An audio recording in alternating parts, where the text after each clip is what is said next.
తోడుండో 52వ ఆదివారంలో కూడా ఆరాధన సమయం వరకు దేవుడు మనకు తోడయ్యనడు. దేవునికి స్తోత్రం.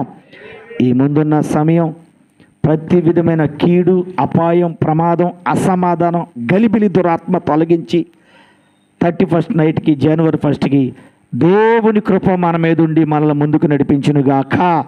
దేవుని మహాకృపను బట్టి 2026 సంవత్సరంలో మనం అడుగు పెట్టుదుముగాక. యేసు నామములో పిల్లలు, పెద్దలు, కుటుంబ సమేతంగా అడుగు పెట్టుదుముగాక. ఆ మాట పట్టుకొని మీరందరూ కూడా ప్రార్థన చేయండి.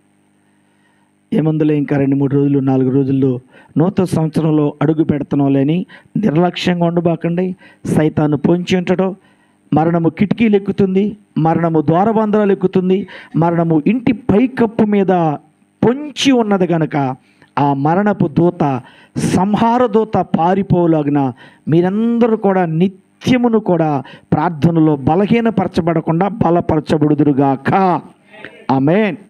ఇటు దినాన్ని, ఇటు సమయాన్ని దేవుడు మనకిచ్చినందుకు నేను హృదయపూర్వకంగా దేవుని స్తుతిస్తూ, అలాగే చేరి వచ్చిన దేవుని బిడ్డలైన మీ అందరికీ మైక్ శబ్దం ద్వారా బయటుండి, ప్రియా దేవుని జనంగా, మా దేవుని బిడ్డలారా, మీ అందరికీ కూడా పరిశుద్ధుడైన యేసుక్రీస్తు నామం పేరట అందరికీ కూడా నా హృదయపూర్వక వందనాలు. దేవునికి స్తోత్రం. మీరందరూ బాగున్నారా? మీరందరూ బాగుండాలని మా ఎల్ల వేళలా ప్రార్థన. ఆమె మీరందరూ బాగుండాలని మా ఎల్ల వేళలా ప్రార్థన. మేము ఎక్కువ బలహీనుల కోసమే ప్రార్థన చేస్తాం. ఎవరు మందిరానికి ఆలస్యంగా వస్తున్నారా, ఎవరు పాట పాడలేకపోతున్నారా, ఎవరు ప్రార్థన చేయలేకపోతున్నారా, ఎవరు ఉపవాసం ఉండలేకపోతున్నారా, ఎవరు ఉపవాస ప్రార్థనకు రాలేకపోతున్నారా, ఎవరు మందిరం పరిచర్యలో పాలు పొందులు పొందలేకపోతున్నారా, ఎవరు మందిరపు పనులు పని చేయలేకపోతున్నారా, ఎవరు మందిరానికి మరి మీటింగ్స్ పెట్టినప్పుడు, ప్రార్థనలప్పుడు సపోర్ట్గా ఉండలేకపోతున్నారా, వీళ్ళందరూ బలహీనులు కనుక వీరి కోసం ఎక్కువ ప్రార్థన చేస్తూ ఉంటాం. మీ ముందు కొద్ది నిమిషాలు చేస్తాం, ఇంటికి వెళ్ళిన తర్వాత ఎక్కువ బలహీనుల కోసమే చేస్తాం. దేవునికి స్తోత్రం. రోగులకి డాక్టర్ అవసరం, కానీ ఆరోగ్యం కలిగిన వాళ్ళకి డాక్టర్ అవసరం. నేను పాపులనే పిలవచ్చితిని కానీ నీతిమంతులను పిలువరాలి. అందుకని ఆ మాటలు పట్టుకొని వారి కోసమే ప్రార్థన చేస్తాం. అలాగని సపోర్టుగా, సాకారులుగా ప్రార్థన చేసి ఆసక్తిగా వచ్చేవాళ్ళను మర్చిపోం. దేవునికి స్తోత్రం. ఇరువురును కూడా ప్రోత్సాహపరుస్తాం. ఆమె ఇరువురును కూడా ప్రోత్సాహపరచాలి. అదే దైవజనుడికి ఉన్న లక్షణాన్ని. చేసిన మేలును మర్చిపోకూడదు. మీరే కాదు, దేవుడికి మేము కూడా కృతజ్ఞతలు చెల్లించాలి. అటు ప్రేరేపణ బట్టి ముందుకెళ్తా ఉన్నాం. ఏదేమైనప్పటికీ ఈ దినాన్ని, ఈ సమయాన్ని దేవుడు మనకిచ్చిండు. దేవునికి స్తోత్రం. మరి రాహుల్ చెన్నైలో ఉండో, ఒక 6 నెలల దాకా అక్కడే ఉంటాడో టీవీఎస్ కంపెనీలో. వాళ్ళకి ట్రైనింగ్ ఇస్తూ ఉన్నారు. ట్రైనింగ్ ఇస్తూ కూడా స్టార్టింగ్ 15,000 శాలరీ అని చెప్పారు. 2 పూటల భోజనం వాళ్ళు పెడుతున్నారు, 1 పూట భోజనం వీళ్ళు తింటున్నారు, రూము ఫ్రీయే. మరి రాహుల్ కోసం మీరు అందరూ ప్రార్థన చేయండి. ఈ 6 నెలలు అక్కడ ఆగిపోక, వేరేది చూసుకోక, కష్టపడితేనే ప్రతిఫలం వచ్చిద్ది. మరి వాళ్ళు నేర్పుతూ కూడా కొంత వాళ్ళ ఖర్చులకి ఒక 15,000 ఇస్తూ ఉన్నారు. మీరు సంఘంగా, మా చిన్న కుమారుడిగా మీరందరూ కూడా ప్రార్థన చేయండి.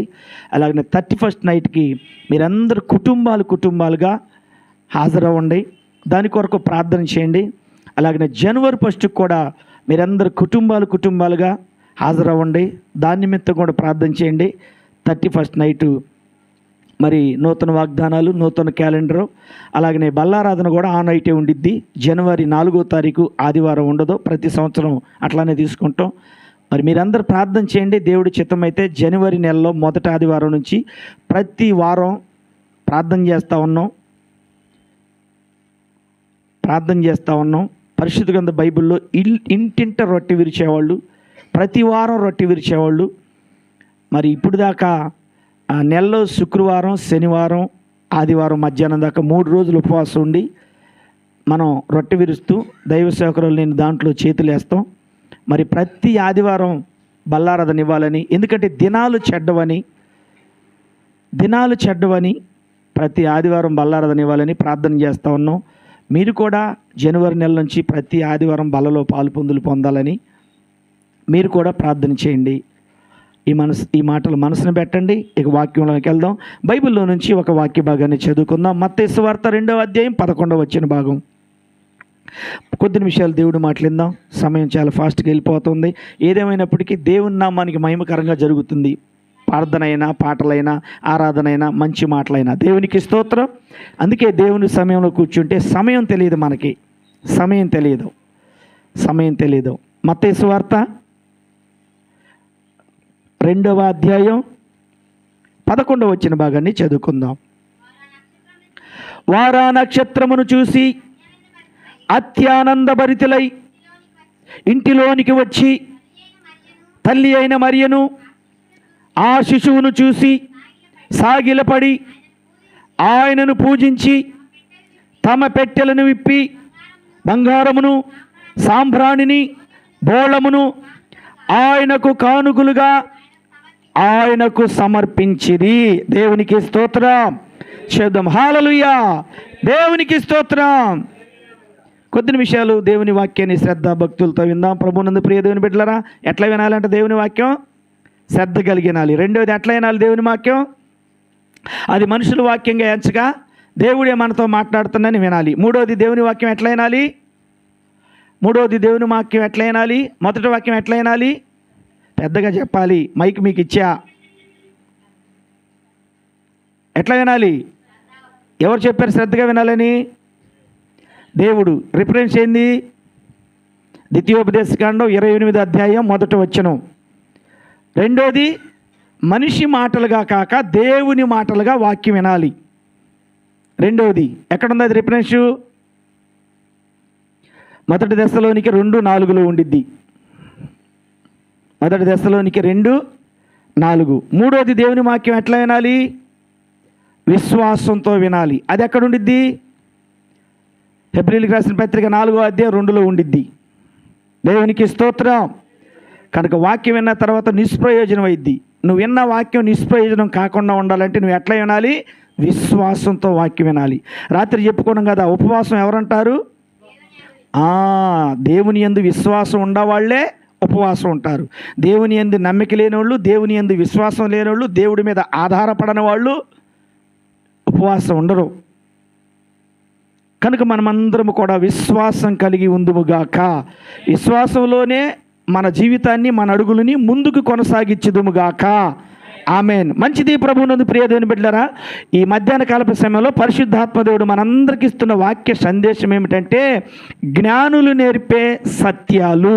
చెప్పండి అందరూ. జ్ఞానులు నేర్పిన సత్యాలు. జ్ఞానులు నేర్పిన సత్యాలు. మీకు అమెరికా అధ్యక్షుడు అబ్రహాం లింకన్ ఎంతమందికి తెలుసు? చూడకపోయినా కానీ పేరు ఎంతమందికి తెలుసు? మీకు అబ్రహాము లింకన్, ఆయన అమెరికా దేశానికి అధ్యక్షుడు. ఆయన్ని మనం డైరెక్ట్గా చూడకపోయినా కానీ ఆయన పేరు విని ఉంటాం. టీవీలోనో సెల్ ఫోన్లోనో ఆయన ఫోటో చూసి ఉంటాం. వాస్తవా కాదా? దేవునికి స్తోత్రం. ఆయనకు వాళ్ళ తల్లి 3 మాటలు నేర్పిందంట. ఆయనకు వాళ్ళ తల్లి ఎన్ని మాటలు నేర్పిందంట? 3 మాటలు నేర్పింది. ఒకసారి అబ్రహాం లింకన్ అమెరికాకి అధ్యక్షుడిగా ఉన్నప్పుడు ఒక గొప్ప పెద్ద కోటేశ్వరుడు వచ్చిందంట, ఆస్తిపరుడు వచ్చిందంట ఆయనతో మాట్లాడటానికి. ఆయన కొంచెం బిజీగా ఉండి తెల్లవారుజామున 5ంటికి రానడంట. ఈరోజు ఆ కోటేశ్వరుడు అధ్యక్షుడితో మాట్లాడటానికి వచ్చిండు. ఆ అధ్యక్షుడు కొంచెం బిజీగా ఉండి, ఏమండి రేపు తెల్లవారుజామున 5 గంటలకు రమ్మన్నాడంట. దేవునికి స్తోత్రం. ఆ కోటేశ్వరుడు తన ఇంటికి వెళ్ళిపోయిండు, రాత్రి గడిపిండు. అధ్యక్షుడు తెల్లవారుజామున 5ంటికి రమ్మన్నాడుగా, ఇంకొక పావు గంట ముందే వెళ్దామని చెప్పేసి ఆయన ఇంటికాడ పెందలకాడే బయలుదేరి అధ్యక్షుడు 5 గంటలకు రమ్మంటే 4:45 గంటలకి 4:45 నిమిషాలకి ఆయన వాకిడి దగ్గర ఉన్నాడంట. దేవునికి స్తోత్రం. ఎవరో కోటేశ్వరుడు. ఎవరు వాకిడి దగ్గరికి, ఎవరింటికాడికి వచ్చిండు? అధ్యక్షుడు. ఎవరు ఈ అధ్యక్షుడు? Abraham Lincoln. ఎవరు ఈ అబ్రహాం లింకన్? అమెరికా దేశానికి అధ్యక్షుడు. దేవునికి స్తోత్రం. అప్పుడు అంతకుముందు రోజు వచ్చినప్పుడు సైనికులు చూశారు కదా, తన దగ్గర ఉన్న గన్మెన్స్ చూశారు కదా, ఈయనకి ఇంక అపార్ట్మెంట్ ఇచ్చేశారు, వెళ్ళిపోయింది డైరెక్ట్గా. తలుపేసింది కానీ లోపల స్వరం వినపడుతుంది. తలుపేసింది కానీ లోపల స్వరం వినపడుతుంది. ఓహో, నాకంటే ముందు ఇంకా ఎవరో వచ్చారనుకుంటా, వారు ఎవరు మాట్లాడుకుంటున్నారనుకుంది. లోపల ఉన్న వ్యక్తి బయటకు వచ్చిన తర్వాత నేను వెళ్ళొచ్చులేని ఈయన వెయిట్ చేస్తూ ఉన్నాడు. ధనవంతుడు ధనికుడు వెయిట్ చేస్తూ ఉన్నాడు. సమయం 4:50 అయింది. 4:55 అయింది. 5 గంటలు అయిపోయింది. ఇంకా ఆయనకి ఆహ్వానం రాలా. గుమ్మం దగ్గర ఉన్నవాళ్ళు, గేటు దగ్గర ఉన్నవాళ్ళు నువ్వు వెళ్ళొచ్చు డైరెక్ట్గా అన్నారు. ఈయన వచ్చేసి ఆ తలుపు మూసివేసి ఉండేసరికి ఆగిపోయిండు. లోపల నుంచి ఏమొస్తుందంట? సౌండ్ వినపడుతుంది. 5 గంటలకి అధ్యక్షుడు వాచి చూసుకుంటే టైం ఎంత అయింది? 5 గంటలు అయిపోయింది. అయ్యో, కోటేశ్వరుడికి సమయం ఇచ్చానే, ఆయన రమ్మనేనే, ఇంకా రాలేదేంది అని ఎదురు చూస్తుండో 5:10 అయింది. 5:15 నిమిషాలు అయింది. వాళ్ళు నిమిషాలు కూడా లెక్కే, వాళ్ళకి అంత బిజీ షెడ్యూల్గా ఉంటారు. ఎందుకంటే దేశానికి కదా మరి, వాళ్ళు దేశానికి అధ్యక్షులు కదా. కనుక ఏదేమైనప్పటికీ బయట ఉన్న పని వాళ్ళని, బాడీ గార్డ్స్ని, సెక్రటరీ ఎవరో ఒకళ్ళు ఉంటారుగా, వాళ్ళని పిలుద్దామని చెప్పేసి అధ్యక్షుడే డోర్ ఓపెన్ చేసిందంట.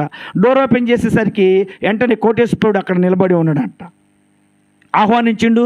మొత్తానికి తన రూమ్లోకి వెళ్ళిపోయారు. దేవునికి స్తోత్రం. ఏమండి, నేను తెల్లవారుజామున 5 గంటలకి రమ్మన్నాను కదా, మరి ఇంత ఆలస్యంగా వచ్చినవేంది అని అడిగితే, నేను 4:45 నిమిషాలకి వచ్చానయ్యా. 4:45 నిమిషాలకు వస్తే లోపల నాకు సౌండ్ వినపడుతుంది. నీవు మరొకరితో మాట్లాడుతున్నావేమో, వారు బయటికి వెళ్ళిన తర్వాత నేను లోపలికి రావాలని ఇక్కడే నుంచున్నా. ఇక్కడికి వచ్చి లోపల చూస్తే ఎవరు లేరు. మరి ఎవరితో మాట్లాడుతున్నావు ఇప్పుడు దాకా? నేను మొట్టమొదటగా నా దేవునితో మాట్లాడందే, నా దేవుని పని చేయందే, నేను ఎవరితో మాట్లాడను, ఏ పని చేయను. దేవునికి స్తోత్రం. నిన్ను 5 గంటలకు రమ్మన్నా, నేను 4 గంటలకి లేచి మొదట గడియ, మొదట స్థానం, మొదట 60 నిమిషాలు నా దేవుడికి ఇచ్చిన తర్వాతే నీకు 5 గంటలకు సమయం ఇచ్చా. చప్పట్లు కొట్టి ప్రభు నామాన్ని గనపడదాం. అది అమెరికా అధ్యక్షుడైన అబ్రహాం లింకన్కి వాళ్ళ తల్లి నేర్పిన పాఠం.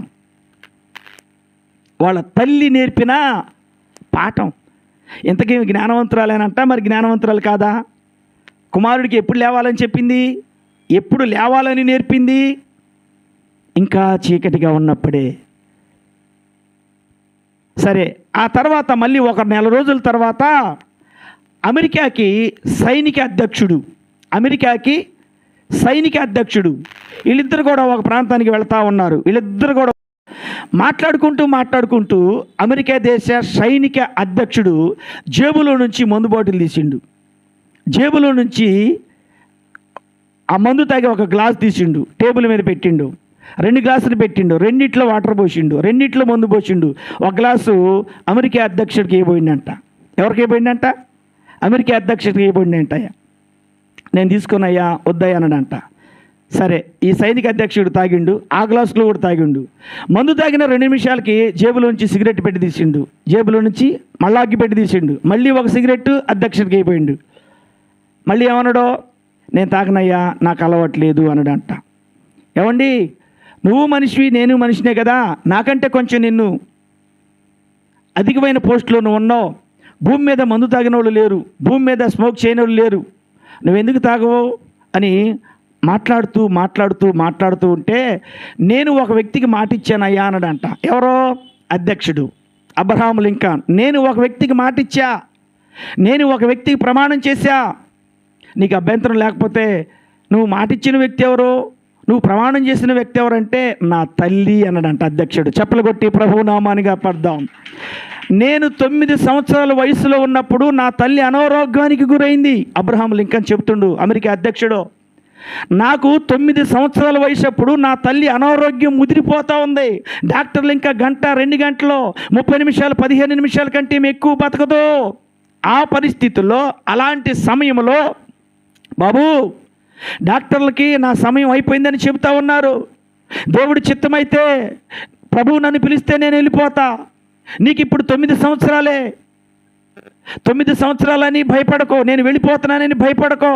నువ్వు ఎక్కడున్నా, ఎవరి దగ్గరున్నా, ఇంకా చీకటిగా ఉన్నప్పుడు లేగు. బైబిల్ చదవటం మానబాకు, చర్చికి వెళ్ళటం మానబాకు, ఫాస్టింగ్ ఉండటం మానబాకు, మోకాళ్ళ తండేయటం మానబాకు, ప్రార్థన చేయటం మానకబాకు. ఏ పరిస్థితుల్లో కూడా భయపడకో. నువ్వు ఎదిగిన తర్వాత అనేక మంది మద్యాన్ని నీకు ఇవ్వటానికి ప్రయత్నం చేస్తారు, ముట్టుకోబాకు. నువ్వు ఎదిగిన తర్వాత నువ్వు బాధల్లో, శ్రమల్లో, కష్టాల్లో ఉండవని అనేక మంది సిగరెట్ ఇస్తారు, ముట్టుకోమాకు. ఈ మూడు నువ్వు చేయనని, ఒకటి చేస్తానని, ఇంకా చీకటిగా ఉన్నప్పుడే లెగుస్తానని, మద్యపానాన్ని ముట్టుకోనని, సిగరెట్ని ముట్టుకోనని నాకు మాట ఈ బాబు అంటే, ఆ తల్లి చావు బతుకుల మధ్యలో ఉన్నప్పుడు, వెంటిలేటర్ మీద ఉన్నప్పుడు, ఇంకా 2-3 నిమిషాల్లో ప్రాణం పోయిద్దని తెలిసినప్పుడు కుమారుడు తల్లి చేతులు వేసుకొని ప్రమాణం చేపించుకుందంట. ఆ ప్రమాణం అబ్రహాము లింకన్ని అమెరికాకి ప్రెసిడెంట్ అయ్యేటట్టు చేసింది. చెప్పులు కొట్టి ప్రభునామానిగా పడదాం. దేవునికి స్తోత్రం. జ్ఞానులు నేర్పిన సత్యము. సత్యం అంటారా అసత్యం అంటారా? అది సత్యం అంటారా అసత్యం అంటారా? చూడండి, ఆనాడు కుమారుడికి తల్లి నేర్పిన పాఠాలు చూడండి. ఆనాడు తండ్రి లేకపోయినా తల్లి కుమారుడికి నేర్పిన పాఠాలు చూడండి. థామస్ అల్వా ఎడిసన్కి, ఇంకా చీకటిగా ఉన్నప్పుడే లేవు బాబు, లేచి నీ పని నువ్వు చేసుకోవద్దు, లేచి ఎదుటోళ్ళ పని చేయొద్దు, మొదటి గంట దేవుని సన్నిధిలో గడుపు. ఎంత బిజీ షెడ్యూల్ నీకున్నా, ఎంత చదువులో బిజీ ఉన్నా, ఎంత ఉద్యోగం ఉన్నా, ఎంత ఎర్లీగా నువ్వు ప్రయాణం చేయాల్సి వచ్చినా, ఎంత ఇంపార్టెంట్ వాళ్ళు నీ దగ్గరకు వచ్చినా, నీ పని అయిపోయిన తర్వాత వాళ్ళకి అపార్ట్మెంట్. దేవునికి స్తోత్రం. చూసారా, ఆ తల్లి నేర్పిన పాఠాలు చూడండి. ఇంతకీ జ్ఞానవంతురాలు అంటారా అజ్ఞానురాలు అంటారా? జ్ఞానవంతురాలు అంటారా అజ్ఞానురాలు అంటారా? జ్ఞానవంతురాలు ఆ తల్లి. ఈ దినాల్లో కూడా అలాంటి తల్లులు ఉంటే దేవుడు ఎంత సంతోషపడతారో. సంఘాల్లో కూడా అలాంటి తల్లులుంటే దైవజనుడు, దైవ సేవకురాలు ఎంత సంతోషపడతారో. ఆమేన్. ఎంత ఆనందమో. దైవజనుడికి పెద్ద సంఘం, ఒక కారు, వెనక ముందు ఒక 10 మంది, దైవజనుడు లెగిస్తే కోట్లు, దైవజనుడి చేతికి విలువ కలిగిన వాచి, దైవజనుడి మెల్లో బంగారం, ఇవి ఉంటే కొందరికి సంతోషం.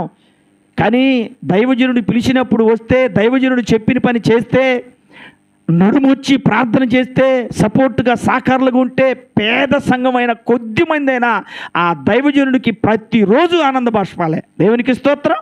ప్రతిరోజు సంతోషమే. ఒక వ్యక్తి లైట్ కింద ఏందో వెతుకుతా ఉన్నాడంట. లైట్ కింద ఏందో వెతుకుతుందంట. 1.5 గంట వెతికిందంట, వాడికి ఏమీ దొరకలా. ఇంకొక వ్యక్తి ఆ ప్రాంతం వెళుతూ ఆ లైట్ కింద ఉన్న మనిషిని చూసిండు. ఆ మనిషి ఏం చేస్తాడో, ఆ లైట్కి వెళ్ళి అటు వెళ్తారో ఇటు వెళ్తారో, ఒంగుంటాడో లెగుస్తాడో నిలబడతారో, చెయ్యి ఇట్లా అంటాడో, మొత్తానికి ఏదో పోయిందని అటు ఆ మార్గాన్ని వెళుతున్న వ్యక్తి గమనించి ఈ వ్యక్తి కూడా ఆ లైట్ కింద వెతకటానికి ప్రారంభించిండు. ఇద్దరు కలిపి 1 గంట సేపు వెతికారు, ఏమీ దొరకలా. ఆ వ్యక్తిని అడుగుతుండు, బాబు ఏం పోయింది, ఏం వెతుకుతున్నావు? నేను రాకముందు ఎన్ని గంటల నుంచి వెతుకుతున్నావో, నేను వచ్చిన తర్వాత నేను ఇద్దరం కలిపి నువ్వేదో పోగొట్టుకున్నావని, ఎతుకుతున్నావని, నీకు సపోర్ట్గా ఉండటానికి నేను కూడా వెతికా. ఇప్పుడు మన ఇద్దరం 60 నిమిషాలు వెతికినావు, అయినా మనకు దొరకలా. ఏం పోగొట్టుకున్నావు అని అడిగితే ఏమన్నాడంట? ఉంగరం అండి, ఉంగరం. ఏం పోయిందంట? బంగారు పొంగరం అన్నాడంట. అబ్బో, బంగారు పొంగరం అయితే వెతకాల్సిందే, అది విలువ కలిగిందే. మళ్ళీ 1 గంట సేపు వెతికారంట. మళ్ళీ 1 గంట సేపు వెతికినా కానీ దొరకలా. మళ్ళీ అడుగుతుండు ఆ మార్గాన్ని పోయే వ్యక్తి, బాబు నేను రాకముందు వెతికిను, నేను వచ్చినాక వెతికిను, ఏం పోయిందంటే బంగారు పొంగరం అన్నావు, ఇంతకే ఉంగరం ఎక్కడ పోయింది? ఏం అడుగుతుందంట? ఇంతకే ఉంగరం ఎక్కడ పోయింది? ఓ అదిగోండి అంకులు, అక్కడ పోయింది అంటుందంట. ఎక్కడ పోయిందంట? ఓ అదిగో దూరాన చెట్టు కనపడుతున్నాయి, ఆ చెట్టు కాడ పోయింది. ఆ చెట్టు కాడ ఉంగరం పోతే ఇక్కడ ఎందుకు ఎతుకుతున్నావు అయ్యా? ఇక్కడ వెలుతురుందని. ఎందుకు ఎతుకుతుందంట? ఇక్కడ వెలుతురుందని ఉంగరం పోయింది. ఎక్కడో చెట్టు కాడ పోయిందంట. చెట్టు ఎక్కి దిగుతుంటే, కాయలు కోసుకొని తింటుంటే, ఆడుకుంటుంటే వెతుకుతుంది ఎక్కడ? ఇక్కడ. ఈయన జ్ఞానే అజ్ఞానా? ఈయన జ్ఞానే అజ్ఞానా? అజ్ఞాని.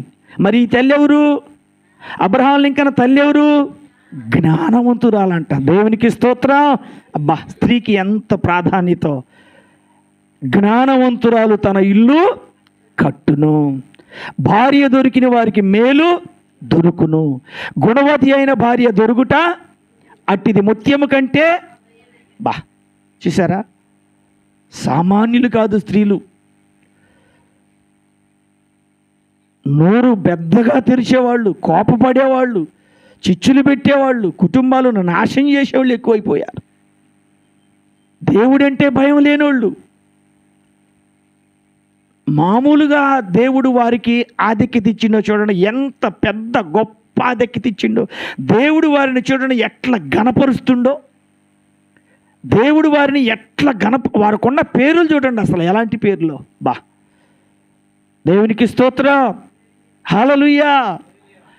కనుక జ్ఞానులు నేర్పే సత్యాలు, ఆమె జ్ఞానవంతురాలు, ఆమె సత్యాన్ని నేర్పింది కుమారుడికి. ఆ సత్యము ఆయనని అమెరికాకి ప్రెసిడెంట్ అయ్యేటట్టు చేసింది. దేవునికి స్తోత్రం. దాంట్లో అబద్ధం ఉంటే చేసేదేనా? ఏమి చేసేది కాదు. తూర్పు దేశం నుంచి వచ్చిన జ్ఞానులు కూడా మనకి కొన్ని సత్యాలు నేర్పారు. వాళ్ళు ఫస్ట్ యేసుప్రభు వారి దగ్గరికి రావటానికి ఏం చూశారంట? ఆకాశంలో నక్షత్రాన్ని చూశారు. అంటే వాళ్ళ చూపు ఎక్కడుంది? నేల మీద లేదు, చుట్టుపక్కల లేదు. వాళ్ళ చూపు ఎక్కడుంది? ఆకాశంలో ఉంది. నీకేమన్నా అవసరం వచ్చిందనుకోండి, నీకేమన్నా కొదువుగా ఉందనుకోండి, నీ చూపు ఎక్కడ ఉండాలి? 121వ కీర్తనలో భక్తుడు ప్రార్థన చేస్తాడు. ఏమని చేస్తాడో? కొండలు తట్టు నా కన్నులు ఎత్తుచున్నాను, నాకు సహాయం ఎక్కడి నుండి వచ్చినట్టే, భూమి ఆకాశములు కలుగు చేసిన నీ యొద్ద నుండే నాకు సహాయం. చప్పలు కొట్టి ప్రభు నామానిగా పద్దాం. దేవునికి స్తోత్రం. వాళ్ళు జ్ఞానులే, వాళ్ళు ఐశ్వర్యవంతులే, వాళ్ళు గొప్పవాళ్లే. కానీ వాళ్ళ చూపు ఎక్కడుందంటే ఆకాశం వైపు ఉంది. ఎవరి వైపు వాళ్ళ చూపు లేదు. ఏ దిక్కు వాళ్ళు చూడట్లా, ఏ మనిషి వైపు చూడట్లా, ఏ రాజు వైపు చూడట్లా, ఏ అందాల వైపు, ఏ వస్తువుల వైపు వాళ్ళ చూపు భూమి ఆకాశమును సృష్టించిన దేవుని వైపు ఉంది. మనకు నేర్పుతున్నారు. మనకు కూడా కొదువు ఉన్నప్పుడు మన చూపులు కూడా, మన చేతులు కూడా ఎట్లా ఉండాలంటే అది అక్కడ ఉండాలి. రెండోది వాళ్ళు ఏం చేశారు? జ్ఞానులు మనకు నేర్పుతున్న సత్యం యేసు వైపు చూశారు. రెండోది వాళ్ళు యేసయ్య దగ్గరకు వచ్చారు. దేవునికి స్తోత్రం. యేసయ్య దగ్గరకు వచ్చారా? రాలేదా? జ్ఞానులే వస్తే మనం రాలేకపోతున్నాం. జ్ఞానులే వచ్చారు సమస్తాన్ని విడిచిపెట్టి. జ్ఞానులే వచ్చారు. యేసుక్రీస్తు ప్రభు బాలుడుగా పుట్టినప్పుడు వాళ్ళు బయలుదేరారు. యేసు ప్రభుని వాళ్ళు చూడటానికి వచ్చినప్పుడు యేసు ప్రభుకి 2 సంవత్సరాలు. అంటే ఎన్ని సంవత్సరాలు జర్నీ చేశారు? ఎన్ని సంవత్సరాలు వాళ్ళు ప్రయాణంలో ఉన్నారు? 2 సంవత్సరాలు పట్టింది. ఎన్ని వేలు, ఎన్ని వందల కిలోమీటర్ల నుంచి వాళ్ళు ప్రయాణం చేసి వచ్చారో చూడండి. దేవునికి స్తోత్రం. ఎంత ఓర్పుమంతులో చూడండి, వాళ్ళు ఎంత కష్టపడ్డారో చూడండి. వాళ్ళు జ్ఞానులు, గొప్పవారు, పెద్దవారు, ఐశ్వర్యవంతులు. జ్ఞానులు నేర్పుతున్నారు మనకి, యేసు వైపు చూడమని నేర్పుతున్నారు, యేసు దగ్గరకు రావటానికి నేర్పుతున్నారు వాళ్ళు. దేవునికి స్తోత్రం. వచ్చి ఏం చేశారు? సాగిలి పడ్డారు, నమస్కరించారు, ఆరాధించారు. దేవునికి స్తోత్రం. అబ్బా, వాళ్ళ హోదా పక్కన పెట్టారు, వాళ్ళ వంటలు పక్కన పెట్టారు, వాళ్ళ తలల మీద ఉన్న కిరీటం పక్కన పెట్టారు. మా ముందు రాజు ఉంటే మా తల మీద కిరీటం ఎందుకు అనుకున్నారు? దేవునికి స్తోత్రం. మోకరించారు, కూర్చున్నారు, సాగిలి పడి నమస్కారం చేశారంట. ఎంత తగ్గింపో చూడండి, ఎంత దీనత్వం చూడండి. మేము భూమి మీద నుంచే వచ్చాం, ఒక ప్రాంతం నుంచి ఇంకొక ప్రాంతం వచ్చాం. ఈయన పరలోకం నుంచి భూమి మీదకి వచ్చిండు. చప్పలు కొట్టి ప్రభు నామనిగా పద్దాం. దేవునికి స్తోత్రం. యేసు వైపు చూశారు, యేసు దగ్గరకు వచ్చారు. వచ్చి ఏం చేశారంటే యేసు దగ్గరికి పూజించారు, యేసుని ఆరాధించారు. 4 యేసుకి ఏమర్పించారు? కానుకలు అర్పించారు. దేవునికి స్తోత్రం. ధనవంతులే అర్పించలా. కానుక ధనవంతులే ఇవ్వాలని లేదు, కటికి పేదవాళ్ళు కూడా ఇస్తారు దేవునికి మనసుంటే. దేవునికి స్తోత్రం. ఆశ కలిగిన ప్రాణాన్ని దేవుడు ఏం చేస్తారంట? తృప్తిపరుస్తుడు. ఆశయ్యా, చిన్న ఆశయ్యా, ఓ యేసయ్యా, నీవే తీర్చాలయ్యా, నీతో నేను నడవాలని, నీతో కలిసి ఉండాలని. ఆశ ఉంటే చాలు. ఆశ కలిగిన ప్రాణాన్ని మాత్రమే దేవుడు తీరుస్తున్నారు. నేను దేవుణ్ణి చూడాలి, నేను దేవుని దగ్గరికి వెళ్ళాలి, నేను దేవుణ్ణి స్తుతించాలి, దేవుణ్ణి ఆరాధించాలి, దేవునికి ఇవ్వాలి, దేవుని గురించి ఇతరులకి బోధించాలి, నేను దేవుడి కోసం ఏదైనా చేయాలి. ఆశ లోకాశ కాదు, ఆత్మీయమైన ఆశ, దేవుని మీద ఆశ, దైవికమైన ఆశ. దేవుడు తీరుస్తారు. 4 వాళ్ళు దేవుడికి ఏమర్పించారంటే కానుకలు ఇప్పించారు. 5 వాళ్ళు దేవుని మాట విన్నారు తప్ప ఆ ప్రాంతంలో ఉన్న రాజు మాట వాళ్ళు వినలా. దేవునికి స్తోత్రం. ఆ ప్రాంతంలో రాజు మాట వింటే రాజు ముగ్గురిని చంపి పడేసేవాడే. హేరోదు రాజు ఏం చేసేవాడు? మీరు చూసి ఆ బాలుడు ఎక్కడ ఉండడం తిరిగి నాకు వచ్చి చెప్పండి. చూసి వచ్చిన వాళ్ళని చంపేవాడే, శరీరానుసారంగా బాలుని కూడా చంపేవాడే. జ్ఞానులు మనకు నేర్పుతున్న సత్యాలు చూడండి. 1 దేవుని చూశారు, 2 దేవుని కాడికి వచ్చారు, 3 సాగిలి పడ్డారు, ఆరాధన చేశారు, దేవునికి కానుకలు అర్పించారు.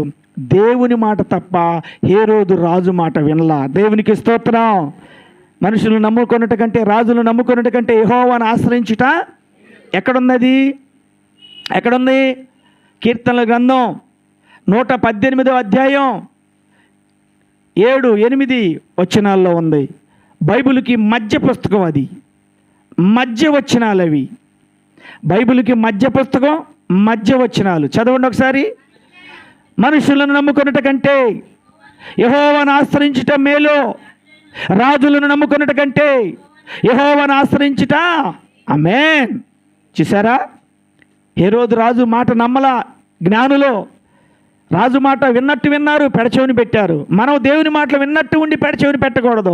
ఏది మంచా, ఏది మన జీవితానికి మంచి చేసిద్దా, ఏది మన శరీరానికి మంచి చేసిద్దా, ఏ మాట మన కుటుంబానికి మంచి చేసిద్దా, దాన్ని మనం ఫాలో అవ్వాలి, దాన్ని మనం వినాలి, దాన్ని మనం హృదయంలో దాచుకోవాలి. ఏది మన కుటుంబానికి మన శరీరానికి నాశనం చేసిద్దా ఆ మాట విన్నట్టుగా విని తర్వాత దాన్ని ఏం చేయాలంటే విడిచిపెట్టాలి. ఆమేన్. ఏం చేయాలంటే విడిచిపెట్టాలి. జ్ఞానులు మనకు నేర్పుతున్న సత్యాలు చూడండి. సామెతల గ్రంథం 23వ అధ్యాయం 26 వచనం ఒకసారి చూడు. దేవుడికి మనం ఏమి ఇవ్వాలో సామెతల గ్రంథం 23వ అధ్యాయం 26వ వచనం. నా కుమారుడా, నీ హృదయమును నాకిమ్మో. దేవునికి స్తోత్రం. జ్ఞానులు దేవునికి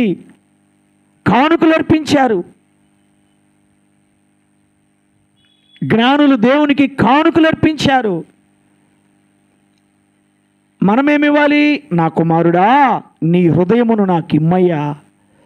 చర్చికి వచ్చే వాళ్ళందరూ హృదయాల్లో దేవుడు ఉంటాడా? ఉండడు. హృదయము పగిలిపోయేంతగా, హృదయము పిండేంతగా, హృదయము నలిగిపోయేంతగా నీకు శ్రమలో, బాధలో, కష్టాలు, పేదరికం నిన్ను శోధించినా కానీ నువ్వు తట్టుకొని జయించి నిలబడతావే, వారే దేవుని బిడ్డలు. దేవునికి స్తోత్రం. చర్చికి వచ్చినంత మాత్రాన దేవుని బిడ్డలు కాదు. నా కుమారుడా, నీ హృదయమును నాకిమ్మో. హృదయం అన్నిటికంటే ఘోరమైనది, అది ఘోరమైన వ్యాధి కలిగినది. దాన్ని యేసు ప్రభు తప్ప బాగు చేసేవాడు ఈ ప్రపంచంలో ఎవడు కూడా. వాచిని ఎవరైనా బాగు చేస్తారు, బైక్ని ఎవరైనా బాగు చేస్తారు, సట్టు చిరిగిపోతే టైలర్ కాడికి వెళ్తారు, 2 కుట్లు వేస్తారు.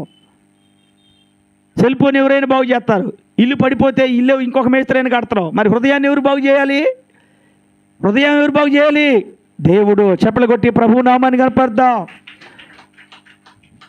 కనుక ఈ హృదయం స్వచ్ఛందంగా ఉండాలి, ఈ హృదయం పరిశుద్ధంగా ఉండాలి. దేవా, దినదినము నా హృదయాన్ని నన్ను నీ రక్తంతో దినదినము కడుగయ్యా అని ప్రార్థన చేయాలి. మనం ఒకసారి బాప్తిసం తీసుకున్న తర్వాత నేను దేవుని బిడ్డలనే, నేను రక్షించబడ్డా అని సైలెంట్గా మౌనంగా ఉండకూడదు. మనం లేచి, దేవా, దినదినము నా హృదయాన్ని నీ రక్తంతో కడుగయ్యా, పరిశుద్ధపరచయ్యా, పవిత్రపరచయ్యా అని మనం ప్రార్థన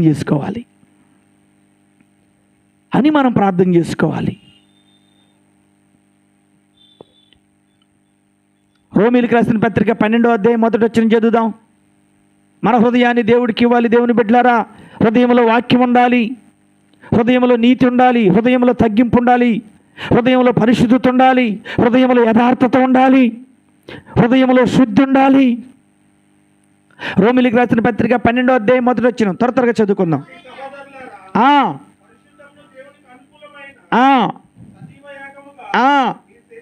దేవునికి స్తోత్రం.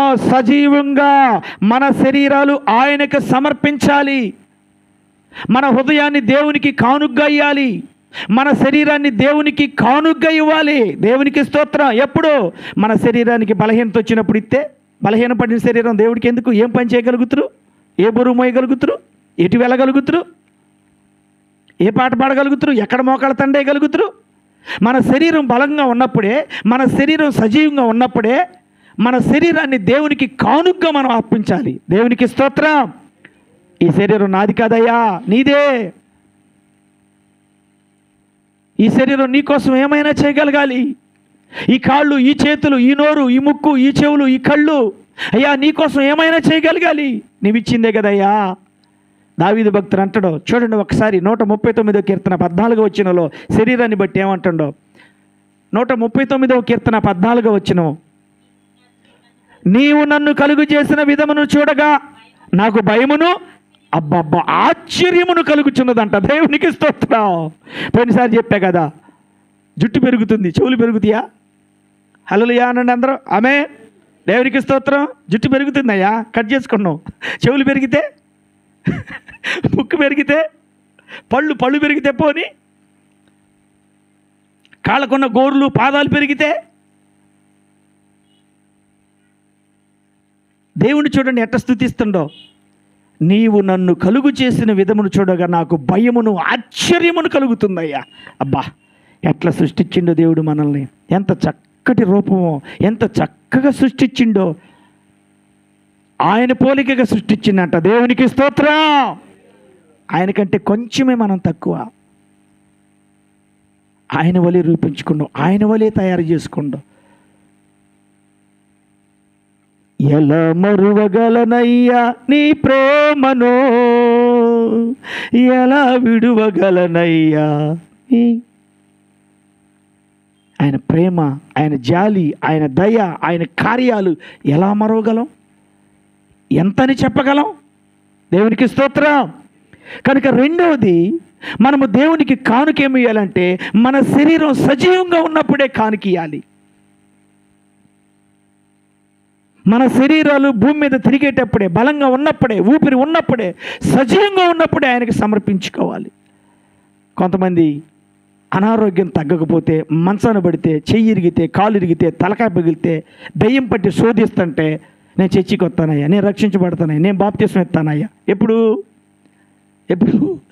అది తగ్గిపోయిద్దని ఈ పాస్టర్లు ఉన్నారు పిచ్చోళ్ళు, అమ్మో ఇంకేం వీళ్ళు చర్చికి వస్తారంట, వీళ్ళ కోసం ప్రార్థన చేద్దాం, ఇక ప్రాణం పోయేది కూడా చూడరు. మన శరీరం సజీవంగా ఉన్నప్పుడే ఆయనకు సమర్పించుకోవాలి. దేవునికి స్తోత్రం. మూడో చూడండి, ఎఫెసీయులకు రాసిన పత్రిక 5వ అధ్యాయం 15వ వచనం. త్వరగా ఇంకా చదవటమే, మాటలు లేవు, టైం అయిపోతుంది. ఎఫెసీయులకు రాసిన పత్రిక 5వ అధ్యాయం 15వ వచనం, దినములు చెడ్డవి గనుక సమయమును పోనివ్వక సద్వినియోగం చేసుకొనుచు అజ్ఞానుల వలె కాక జ్ఞానుల వలె నడుచుకొనుటకు జాగ్రత్త. దేవుని బిడ్డలారా, దేవుడు చెప్తున్న జాగ్రత్త. నడుస్తున్నావు జాగ్రత్త, పక్కనతో మాట్లాడుతున్నావు జాగ్రత్త, ఇంట్లో ఉంటున్నావు జాగ్రత్త, వీధులకు వెళ్తున్నావు జాగ్రత్త, చదువుకునే కాడ, ఉద్యోగం చేసే కాడ జాగ్రత్త.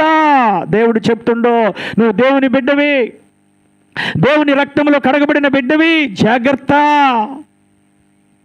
జాగ్రత్తలు చెబుతున్న దేవుడు. అజ్ఞానం వలె ఉండొద్దని చెబుతున్న దేవుడు. జ్ఞానం కలిగి ఉండమని చెబుతున్న దేవుడు. సమయమును పోనీయొద్దు అంటున్న దేవుడు. దేవుడు మనకిచ్చిన సమయాన్ని కూడా దొంగిలిస్తే, ధనమేటు దొంగిలిస్తారు కొంతమంది, సమయాన్ని కూడా దొంగిలిస్తే.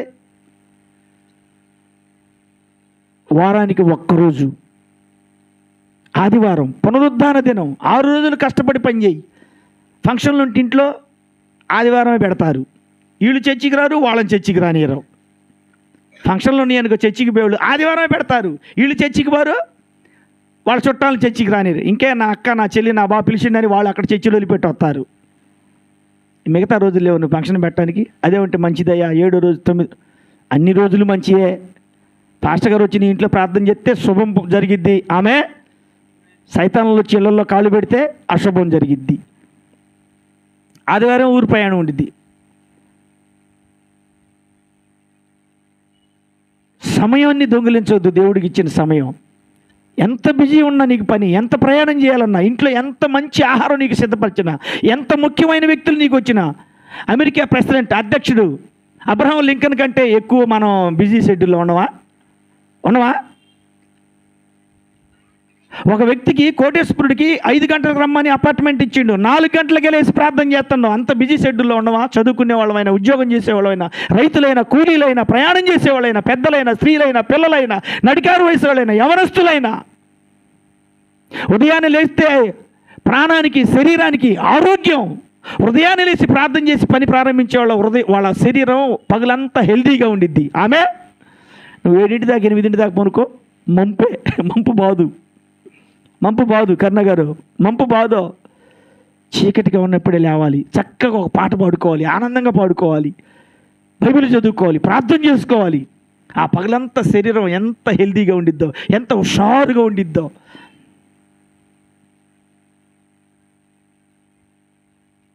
మేము 1, 2, 3 గంటల రీతి నిద్రపోయేది. అయినా చూడండి హుషారుగా ఇన్ని గ్రామాలు వెళ్తాం, ఇన్ని కుటుంబాలకి వెళ్తాం, ఎన్ని చాట్ల ఫుడ్ తింటాం, ఎన్ని చాట్ల వాటర్ తాగుతాం.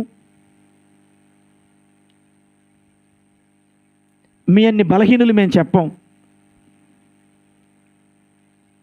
శరీరాన్ని బట్టి మీ అన్ని బలహీనతలు చెప్పం. ముందుకు కొనసాగటమే, వెళ్ళిపోవటమే ముందుకు. యెహోవా ఈరే. ఆమె అంతే. బలహీన పడితే ఇంక లేవలేము. కుర్చీలో కూర్చున్నాం అనుకో లేవలేము, మంచంలో పడుకున్నాం అనుకో లేవలేము, ఇంకేళ్ళు ఎగుతూ లేవలేము. ఇంకా దేవుడిచ్చిన సమయాన్ని దొంగిలించొద్దు. ఖచ్చితంగా ఆదివారం చర్చికి వెళ్ళాల్సిందే. 58వ అధ్యాయం 13వ వచనం, యెషయా గ్రంథం 58వ అధ్యాయం. నా విశ్రాంతి దినమున వ్యాపారం చేయకయు, నాకు ప్రతిష్ఠైన దినమనియు నువ్వు ఊరకుండిన ఎడల, విశ్రాంతి దినము మనోహరమైనదనియు, యెహోవాకు ప్రతిష్ఠిత దినమనియు ఘనమైనదనియు అనుకొని, అబ్బా దానిని ఘనముగా ఆచరించిన ఎడల, నీకిష్టమైన పని అసలు చేయొద్దు, వ్యాపారం చేయొద్దు, లోకవార్తలు చెప్పొద్దు, వినొద్దు. నీవు యెహోవా యందు ఆనందించెదవు, దేశము యొక్క ఉన్నత స్థలముల మీద నేను నిన్ను ఎక్కించేదను. బిగ్గరగా చప్పలు కొట్టి ప్రభు నామాన్ని కనపడదాం. హల్లెలూయా. విశ్రాంతి దినము మనోహరమైన పండగగా, విశ్రాంతి దినము నీకు ఆనందకరమైన దినముగా నువ్వు దాన్ని ఆచరించాలి. సంతోషపడాలి. దేవుని సన్నిధికి రావాలంటే ఆనందపడాలి. బంధువు కాడికి పోయే సంతోషం కంటే ఎక్కువ, ఫంక్షన్కి పోయే సంతోషం కంటే ఎక్కువ, నా కొడుక్కి, నా కూతురికి, మా ఆయనకి ఉద్యోగం వచ్చింది దానికంటే ఎక్కువ, స్థలం కొన్నా, ఇల్లు కొన్నా, బంగారం కొంటున్నా దానికంటే ఎక్కువ నువ్వు ఆనందంతో, నీ భార్యతో, నీ పిల్లలతో దేవుని సన్నిధికి ఉరుకులతో పరుగులతో, అది మనోహరమైన పండగ, అది నీకు ఆనందాన్ని ఇచ్చే పండుగ, నిన్ను సరిచేసే పండుగ, నిన్ను హెచ్చరించే పండుగ, అది నిన్ను స్వస్థపరిచే పండుగ, అది నిన్ను దీవించే పండుగ. దాన్ని ఘనముగా ఆచరించాలంట. ఆమేన్. విశ్రాంతి దినాన్ని ఎట్లా ఆచరించాలి? పెళ్ళిని ఘనముగా ఆచరిద్దాం. పెళ్ళిలో ఘనం, చుట్టాలు, బంగారం, స్టేజీలు, బ్యాండులు, స్టీజీలు, ఆహారాలు. ఇది ఘనముగా ఆచరించేది. ఏంటంటే ఇది వివాహం ఘనమే. ఒక భార్యకి, ఒక భర్తకి వివాహం చేయటం అది ఘనమే ఒకసారే. కానీ దానికంటే ఎక్కువగా అదిగో వివాహం ఘనంగా ఉండాలంటే ఇక్కడ ఘనపరచాలి నువ్వు దేవుణ్ణి. దేవునికి స్తోత్రం. ఇక్కడ నువ్వు ఘనంగా రావాలి, పేద మోకలతో రాకూడదు. నీకున్న మంచి బట్టలనే చక్కగా ఉతుక్కొని, ఇస్త్రీ చేసుకొని, ఆనందంగా దేవుడు నీకు ఆ బట్టలు ఇచ్చినందుకు, ఆ బైబిల్ ఇచ్చినందుకు, ఆ కానుక ఇచ్చినందుకు, ఆ ఫుడ్ ఇచ్చినందుకు, ఆ భర్తని, ఆ భార్యని, ఆ గృహాన్ని ఇచ్చినందుకు, ఆ వస్తువుని ఇచ్చినందుకు, స్తుతి చెల్లించడానికి, దేవుని మాటలు వినటానికి, ఆయన కీర్తించడానికి, ఆరాధించడానికి, ఇతరుల కోసం ప్రార్థన చేయటానికి. దేవునికి స్తోత్రం. సమయాన్ని దొంగిలియొద్దు. ఎక్కడైనా, ఎప్పుడైనా నువ్వు ఇక్కడ ఉండొచ్చు, రేపు ఇంకోసారి ఉండొచ్చు. దేవుడు మనకిచ్చిన సమయాన్ని, ఒక్కరోజు వారంలో ఆ సమయాన్ని కూడా దొంగిలిస్తే ఎంత నీచులో, ఎంత దౌర్భాగ్యులో మనం, ఎంత పాపులో మనం. అజ్ఞానుల వలె ఉండొద్దన్నాడు, జ్ఞానం కలిగి ఉండమన్నాడు దేవుడు. సమయమును పోనీయొద్దన్నాడు, జాగ్రత్త అంటాడు దేవుడు. దేవునికి స్తోత్రం. 4వ చదువుదాం. 4వ మాట. దేవునికి మనం ఏం అర్పించాలి? హృదయాన్ని అర్పించాలి. 2వది శరీరం సజీవంగా ఉన్నప్పుడు అర్పించాలి. 3వది దేవునికి సమయాన్ని మనం ఇవ్వాలి. దేవునికి స్తోత్రం. 4వది ఆదికాండం 22వ అధ్యాయం 2వ వచనం. త్వరగా 2 నిమిషాలు ముగిస్తున్నా. ఖచ్చితంగా 2 నిమిషాలు. ఆదికాండం 22వ అధ్యాయం 2వ వచనం. అప్పుడు ఆయన, నీకు ఒక్కడై ఉన్న నీ కుమారుణ్ణి అనగా నీవు ప్రేమించి ఇస్సాకును తీసుకొని వచ్చి మోరియా దేశములో నీ కుమారుని నాకు బలిగా అర్పించు. దేవునికి స్తోత్రం. 5వది, మనం దేవునికి కానుకగా ఏమి ఇవ్వాలి? మన బిడ్డల్ని దేవుడికి ఇచ్చి ఘనపరచాలి దేవుణ్ణి. ఆమేన్. మన బిడ్డల్ని దేవుడికి ఇచ్చి దేవుణ్ణి ఘనపరచాలి. స్కూల్కి ఇస్తాం మన బిడ్డల్ని, బంధువులకి ఇస్తాం మన బిడ్డల్ని, అనారోగ్యం వస్తే హాస్పిటల్కి ఇస్తాం మన బంధువుల్ని. అలాగనే మన బిడ్డలను కూడా దేవుడికి ఇవ్వాలి, పరిచర్య చేయటానికి ఇవ్వాలి, పాటలు పాడటానికి ఇవ్వాలి, కష్టపడటానికి ఇవ్వాలి మన బిడ్డల్ని.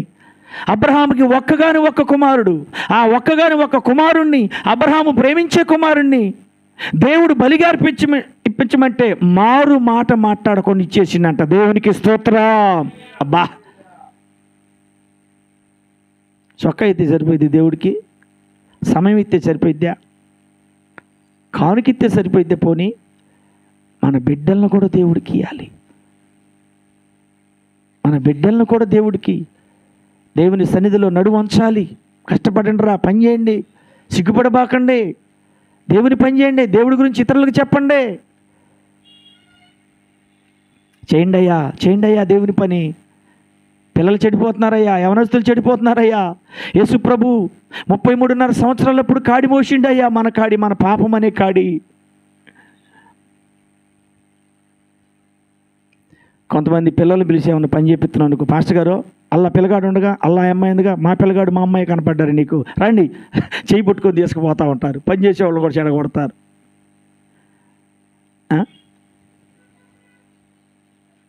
దేవునికి స్తోత్రం. ఆదికాండం 4వ అధ్యాయం 4 నుంచి 7 దాకా చదువుదాం. 6వది, దేవుడికి ఏమి ఇవ్వాలో కానుగ్గా? హృదయం ఇవ్వాలి, శరీరం సజీవంగా ఉన్నప్పుడే ఇవ్వాలి, సమయాన్ని ఇవ్వాలి, మన సంతానాన్ని దేవుడికి కానుగ్గా ఇవ్వాలి. 5వది సామెతలు 3:9 చదువుదాం. సామెతల గ్రంథం 3వ అధ్యాయం 9వ వచనం. నీ రాబడి అంతటిలో, నీ ప్రథమ ఫలం అంతటిలో, నీ ఆస్తి భాగం అంతటిలో ఇచ్చి, ఆమేన్. దేవునికి స్తోత్రం. చూసారా? వాక్యం చూడండి, బైబిల్ చూడండి, దేవుని స్వరం చూడండి, మనతో ఎట్లా మాట్లాడుతుందో. నీ రాబడి అంతటిలో, నీ ప్రథమ ఫలం అంతటిలో, నీ ఆస్తి అంతటిలో భాగం ఇచ్చి దేవుణ్ణి ఏం చేయాలంట? ఘనపరచాలి. ఆమేన్.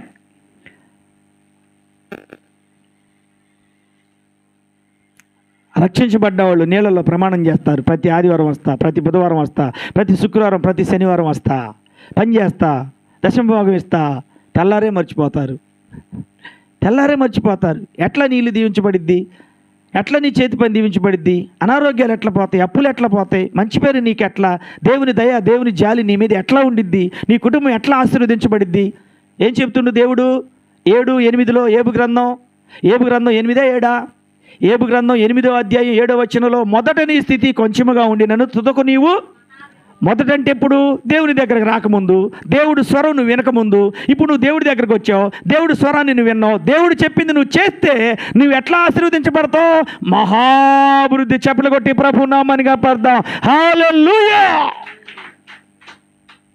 మహాభివృద్ధిని అందాలి. నీ రాబడి అంతట్లో, నీ ప్రథమ ఫలం అంతట్లో, నీ ఆస్తిలో భాగం ఇచ్చి దేవుడిని ఏం చేయాలంట? ఘనపరచాలి. రాబడిలోనే ఇయ్యం, ఇంకా ఆస్తిలో సగం వేస్తాం. ఇప్పుడు ఏసుమ్మకు 10 ఎకరాలు ఉందనుకో, ఏసుమ్మ వాళ్ళు 2 పిల్లలు, మీ డాడీ మీ మమ్మీ 5 ఎకరాలు మీకు ఎత్తారు. అన్న అక్క, మేము మీ పాస్టర్ గారు మాకు కూడా 1 ఎకరం ఇవ్వండి అక్క అంటే ఇస్తారా? అమ్ము పాస్టర్ గారు, అందుకే రోజు మా ఇంటికి వస్తుంది, ఎకరం నీకు రాసి ఇవ్వాలా? మరి బైబిల్ చెబుతుందిగా, అందులో నీ ఆస్తిలో సగం ఏమంటుందిగా దేవుడికి. నీకోసం ఏడ్చే వ్యక్తికి, నీకోసం ఉపవాసం ఉండే వ్యక్తికి, నీకు మంచి వాక్యం చెప్పే వ్యక్తికి. మీ ముందు 5 నిమిషాలు 10 నిమిషాలు చేస్తాం ప్రార్థన. మీరు గృహాలకు వెళ్ళినాక, మేము గృహాలకు వెళ్ళినాక ఒక్కొక్కరి కోసం, చిన్నపిల్లల్ని, పెద్ద పిల్లల్ని పేరును ప్రార్థన చేస్తాం. మోకాళ్ళ తండేసి స్తుతులు చెల్లిస్తాం దేవుడికి. ఊరికనే మీరు ఇక్కడికి వచ్చున్నారా? ఊరికనే మీరు ఇక్కడికి వచ్చారా? ఎంత ప్రార్థన చేస్తామో, ఎంత ప్రార్థన చేస్తాం. అనుభవించేవాడికి తెలిసిద్ది, మోసేవాడికి తెలిసిద్ది కావడి బరువు, మోయినోడికి ఏం తెలిసిద్ది? ఆమె మోసేవాడికి తెలిసిద్ది ఆ బరువు ఎంతో. మాటలు చెప్పేవాళ్ళకి ఏం తెలిసిద్ది? ఎన్నోది ఇది? 5వది. దేవునికి స్తోత్రం. మొదటిది నీ హృదయాన్ని దేవునికి కానుకీయాలి. రెండోది నీ శరీరం సజీవంగా ఉన్నప్పుడు కానుకీయాలి. మూడోది సమయాన్ని పోనీ ఒక సద్వినియోగం చేసుకొని సమయాన్ని దేవుడికి కానుకీయాలి. 4వది నీ సంతానాన్ని దేవునికి కానుకీయాలి. 5వది నీ సంపదని, నీ రాబడిని, నీ ప్రథమ ఫలాన్ని, నీ ఆస్తిలో భాగాన్ని. నీకు ఎంత ఆస్తి ఉంటే, నీకు ఎంత పొలం ఉంటే ఒక భాగం నీ బిడ్డలకి, ఒక భాగం తల్లిదండ్రులకి, ఇంకొక భాగం దైవజనులకి. నేను చెప్పట్లా, బైబిల్ చెప్తుంది, సత్యం అది. అందుకే జ్ఞానులు నేర్పే సత్యం అని టైటిల్ పెట్టాం దానికి. దేవునికి స్తోత్రం. జ్ఞానులు మనకు నేర్పే పాఠం ఏంటంటే సత్యం నేర్పిద్ది. సత్యమే మనల్ని స్వతంత్రులుగా చేసిద్ది. దేవునికి స్తోత్రం. కనుక దేవుని బిడ్డలారా, పేదవాళ్ళంగా మనం ఉండొద్దు, దేవుడికి ఇవ్వలేని వారిగా మనం ఉండొద్దు, దేవుని ఆస్తి గుప్పెట్లో బిగబట్టే వారిగా మనం ఉండొద్దు. దేవుడు చెప్పి ఇచ్చి నన్ను శోధించండి, ఉత్సాహంగా ఇచ్చి వారిని దేవుడు ప్రేమిస్తారు. ఆమేన్. వారి నిధులను నింపుతుడు, వారిని ఆస్తికర్తలుగా చేస్తారు. నమ్మితే, విశ్వాసంతో ఇస్తే, ఇచ్చి ప్రార్థన చేసుకుంటే, ఇచ్చి దేవుణ్ణి శోధిస్తే, ప్రభువా నేను ఇచ్చా, నాకెందుకు ఇయ్యో? కసి 6 చదువుదాం త్వరగా. 6ది 2 నిమిషాలైనా ఇంకా ఒక్క మాట ఉంది, 7 మాటలు రాసుకున్నా. 6 చదువుదాం. 6ది ఆదికాండం 4:7 చదువుదాం. సత్క్రియలు అనే కానుకను మనం దేవుడికి ఇవ్వాలి. ఆమె సత్క్రియలు అనే కానుకను మనం దేవుడికి ఇవ్వాలి. ఆదికాండం 4:4 నువ్వు సత్క్రియ చేసిన ఎడలా తల ఎత్తుకోవా. ఇప్పుడు ఎందుకు తలదించుకున్నావు? తండ్రి అనే దేవుడు యెహోవా దేవుడు, సైన్యములకు అధిపతియగు యెహోవా, సృష్టికర్త అయిన తండ్రి, లోకానికి వెలిగిన తండ్రి, అదృష్టుడైన దేవుడు, సర్వశక్తిమంతుడు కయ్యూనుతో చెప్తున్న మాట. ఎవరి కయ్యూను? ఆదాము అవ్వలకి ఎన్నో సంతానం? పోయిన సంవత్సరం సండే స్కూల్కి ఎవరు వచ్చారు? ఎన్నో సంతానం? మొదటి సంతానం. చెప్పలు కొట్టి ప్రభు నామాన్ని కాపాడదాం. హవ్వకి ఆదాముకి మొదటి సంతానం ఎవరంటే కయ్యూను. కయ్యూనుతో దేవుడు చెప్తుండు, నువ్వు సత్క్రియ చేసిన ఎడలా తల ఎత్తుకుంటావు. ఇప్పుడు నువ్వు తల దించుకున్నావు. కారణం ఏంది? నువ్వు సత్క్రియ చేయలా. సత్క్రియలనే కానుకను మనం దేవుడికి ఇవ్వాలి. కయ్యూను భూమిని సేద్యపరిచేవాడు. కయ్యూను తర్వాత హవ్వకి ఆదాముకి హేబేలు పుట్టిండు. హేబేలు గొర్రెల కాపరి. కరెక్టేనా? అంతేనా? ఆయన భూమిలో పంటను కయ్యూను దేవుడి దగ్గరికి తెచ్చిండు. ఆయన కాసే మందలలో కొన్ని పిల్లలను హేబేలు దేవుడి దగ్గరికి తెచ్చిండు. ఇప్పుడు ఎవరు అర్పణను అంగీకరించిండు? కయ్యూను అర్పణ దేవుడు తోసివేసిండు. హేబేలు అర్పణను దేవుడు అంగీకరించిండు. ఇప్పుడు కయ్యూను తలదించుకున్నాడంట, ముఖ వికారంగా పెట్టిండంట, దేవుడి మీద అలిగిండంట, దేవుడి మీద కోపగించుకుంటుండంట. దేవుడు అంటాడో, నువ్వు సత్క్రియ చేసిన ఎడలా తల ఎత్తుకుంటావు. నువ్వు సత్క్రియలు చేయలేదు గనక, మంచి క్రియలు మంచి కార్యాలు చేయలేదు గనక నీ వాకిట పాపము పొంచి ఉన్నది. దేశదిమ్మరైపోయిందంట. ఇచ్చుటలో ఎంత ఆశీర్వాదం ఉందో చాలామందికి తెలియదు. ఒక్కొక్కళ్ళు ఇచ్చుట గురించే చెబుతారు. పోయిన నెలలో రాహుల్ వచ్చింది. ఎప్పుడమ్మా? పోయిన నెలలోనేనా? పోయిన నెలలో వైజాగ్లో స్టీఫెన్ పాల్ చర్చికి వెళ్ళిండు. రాహుల్ స్టీఫెన్ పాల్ గారు చర్చికి వెళ్ళిండు. పాస్టర్ గారు వాక్యం చెప్పిందంట. గంటంబో చెప్పిందంట. ఒక్కతే గంటంబో చెప్పిందంట. గంటమ్మో చెప్పి అర్ధగంట కానుకల గురించి చెప్పిందంట. బోరు కొట్టలేదు రాహుల్, ఇసుకపడలేదు రాహుల్, ఒక్కళ్ళ వాలే డాడీ. వాళ్ళు మీటింగ్ పెట్టే ప్లేసు రెంటది. ఒక అతను తెచ్చి ఆ అర్ధగంట సేపు తెచ్చి వాళ్ళకే అది చెప్తుండు, జనవరి నెల నుంచి ఈ నెల దాకా ఎవరైతే మొక్కుబడులు చెల్లించలేదో, ఎవరైతే దశమ భాగం ఇవ్వలేదో, 2026 సంవత్సరం రాబోతుంది, నష్టపోతారు, మాట ఇచ్చారు దేవుడికి, కృతజ్ఞతలు చెల్లించండి. ఆ సిగ్గుపడకుండా చెబుతుందంట, భయపడకుండా చెబుతుందంట. కొద్దిమంది ఉంటే అమ్మో పాస్టర్ గారు నా కోసం చెప్పిండు అనుకుంటారు. మరి చాలామంది ఉంటారు కదా, చెప్తుంది భయపడకుండా. గంట తర్వాత ఒక అతను 17 లక్షలు తీసుకొచ్చి ఇచ్చిందంట. దేవునికి స్తోత్రం. అర్ధగంట సేపు చెప్పింది డాడీ ఏమా.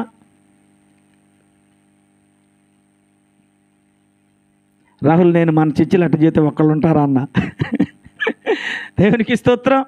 కానీ ఎంత ఆశీర్వాదం ఉందో తెలుసా ఇచ్చిటాలో. ఉత్సాహంగా ఇస్తే ఎంత సంతోషపడతావో తెలుసా, ఎంత దీవించబడతావో తెలుసా.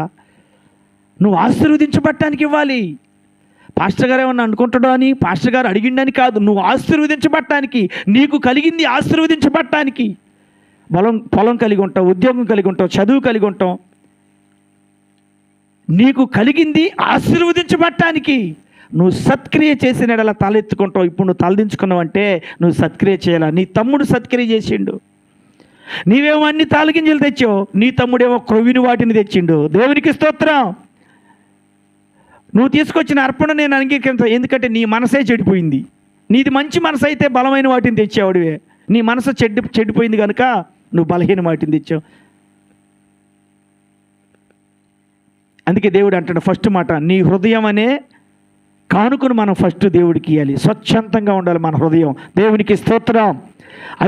ఆరోది మనం దేవునికి సత్క్రియ అనే కానుకగా మనం ఇవ్వాలి. 7వది చదువుకున్నాం కదా. ఏం చదువుకున్నాం? మత్తయి సువార్త 2వ అధ్యాయం మూలవాక్యం 11వ వచనం. దేవుణ్ణి ఆరాధించమే 7వది. దేవునికి స్తోత్రం. మనం స్తుతించాలి దేవుణ్ణి, మనం కీర్తించాలి దేవుణ్ణి, మనం ఆరాధించాలి దేవుణ్ణి. అది దేవుడికి మనం కానుక ఇచ్చినట్లే. దేవుడు మనకు అన్నీ ఇస్తున్నాం, మరి మనం దేవుడికి ఏమి ఇస్తున్నాం? స్తుతించు, కీర్తించు, ఆరాధన చెయ్యి, సాగిలపడు. అది దేవుడికి మనం ఇచ్చే కానుక. దేవునికి స్తోత్రం. జ్ఞానులు నేర్పిన సత్యం. అబ్రహాం లింకన్ తల్లి ఆమె కుమారుడికి సత్యం నేర్పింది. బాబు, నువ్వు పెద్ద అయిన తర్వాత తెల్లవారిందాక పడుకో, మాకు చీకటితోనే లేగు, మొదటి పని దేవుడి సన్నిధిలో గడుపు, దేవుడికి సమయం, మందు తాగొద్దు, సిగరెట్ తాగొద్దు, ఈ 3 పాటించు. దేవుడు నిన్ను గొప్పగా దీవిస్తారు. అబ్బా, తల్లికి మాట ఇచ్చిండు, తల్లి చేతులు చేసి ప్రమాణం చెప్పిండు. యవన వయసు అయిన తర్వాత, పెళ్ళైన తర్వాత, బిడ్డలు పుట్టిన తర్వాత, దేవుని బిడ్డలారా, తల్లికి ఇచ్చిన మాట, తల్లి చేతులు వేసిన ప్రమాణం మర్చిపోలా. అందుకే అమెరికాకి ప్రెసిడెంట్ అయ్యిండు. దేవునికి స్తోత్రం. జ్ఞానులు మనకు నేర్పుతున్న పాఠాలు చూడండి. జ్ఞానులు మనకు నేర్పుతున్న పాఠాలు చూడండి. సమయం అయిపోతూ ఉంది, దేవుడు రాకడ అతి సమీపంగా ఉంది. దేవుని రాజ్యానికి మనం వారసులం కావాలి. మనతో పాటు అనేక మందిని తీసుకొని వెళ్ళాలి. శ్రమలు, బాధలు, కష్టాలు వస్తూ ఉంటే తట్టుకోండి, జయించండి, బాగా ప్రార్థన చేసుకోండి, విశ్వాసంలో బలపరచబడండి, దేవుడి మీద ఆధారపడండి, దేవుడిని బాగా నమ్మండి, బలంగా నమ్మండి. దేవుని విడిచిపెట్టొద్దు ఏ పరిస్థితుల్లో కూడా, దేవుడిని మర్చిపోవద్దు ఏ పరిస్థితుల్లో కూడా. దేవుడి మధ్యాహ్నం ఈ మాటలు మనందరి హృదయాలు నింపునుగాక. ఆమేన్. ఒక చిన్న పల్లవి అందరూ లేచి నిలబడు.